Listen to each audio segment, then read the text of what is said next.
بسم الله الرحمن الرحيم. والنجم إذا هوى ما ضل صاحبكم وما غوى وما ينطق عن الهوى إن هو إلا وحي يوحى علمه شديد القوى ذو مرة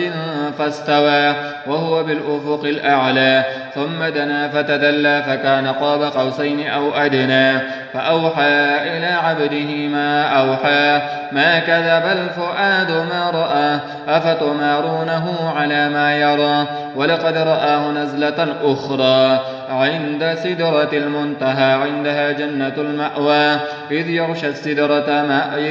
السدرة ما يغشى ما زاغ البصر وما طغى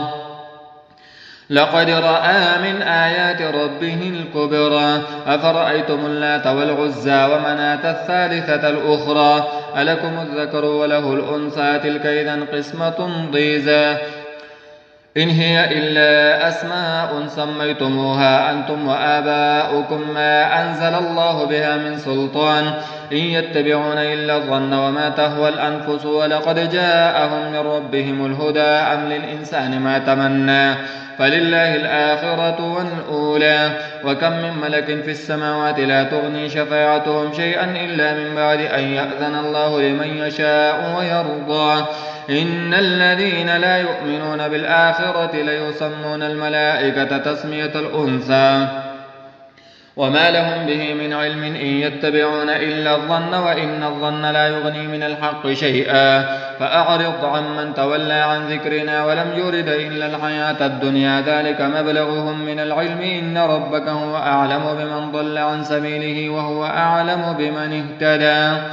ولله ما في السماوات وما في الأرض ليجزي الذين أساءوا بما عملوا ويجزي الذين أحسنوا بالحسنى الذين يجتنبون كبائر الإثم والفواحش إلا اللمم إن ربك واسع المغفرة هو أعلم بكم إذ أنشأكم من الأرض وإذ أنتم أجنة في بطون أمهاتكم فلا تزكوا أنفسكم هو أعلم بمن اتقى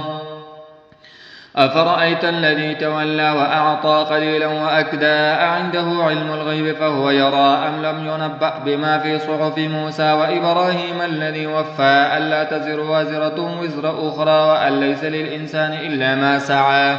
وأن سعيه سوف يرى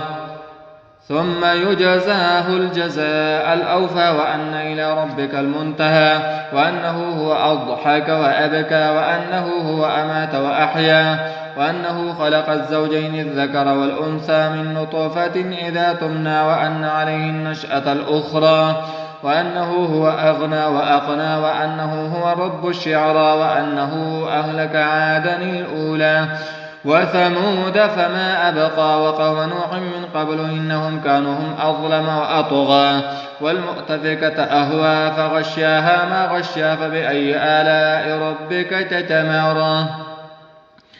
هذا نذير من النذر الأولى آزفة الآزفة ليس لها من دون الله كاشفة أفمن هذا الحديث تعجبون وتضحكون ولا تبكون وأنتم سامدون فاسجدوا لله واعبدون